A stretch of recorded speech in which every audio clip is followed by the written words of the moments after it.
សួរខ្ញុំថ្ងៃនេះសុធីបាទហើយសម្រាប់ថ្ងៃនេះខ្ញុំមកលេងហុងបាសាក់ដែលជាហុងមួយដែលមើលទៅគឺស្អាតហើយសម្រាប់ថ្ងៃនេះដែរគឺខ្ញុំមកលេងចកាខ្ញុំផងដែរ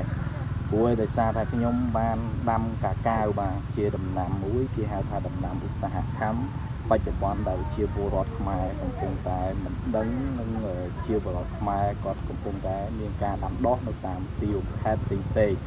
ហើយសម្រាប់ថ្ងៃនេះគឺខ្ញុំនឹងទៅជួនបងប្អូនមើលនៅចំការរបស់ខ្ញុំ300ដើម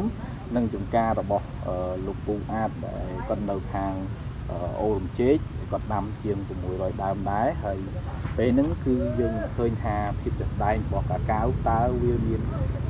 ការពិបាកប៉ុណ្ណាក្នុងការដាំឬមួយក៏យ៉ាងម៉េចក្នុងការដាំយើងនឹងទៅទស្សនាទាំងអស់គ្នាណាអូខេស្អាតទៅដើមលាស់លាស់លឹកស្អាតមកវិញហើយលាស់លឹកមកវិញហើយអញ្ចឹងចការនេះ600ដើម600ដើមយើងនៅខាងអូរជែកបាទ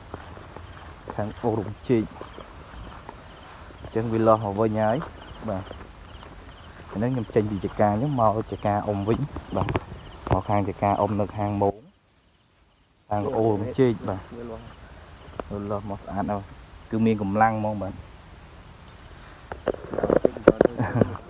ខ្ញុំមកមើលចការរបស់ខ្ញុំ300កូននេះឥឡូវយើងមកមើលហើយវាចេញព្រួយស្អាតមែនតើហើយយើងគិតថាវាដូចអត់ពិបាកដាំសម្រាប់កូនកាកាវអញ្ចឹងបងប្អូនដែលដាំកូនកាកាវគឺយើងមើលស្លឹកវាទៅគឺវាមានកម្លាំងមែនតើហើយខ្ញុំដាក់បានរយៈពេល1អាទិត្យហើយឥឡូវវាចេញហើយបាទ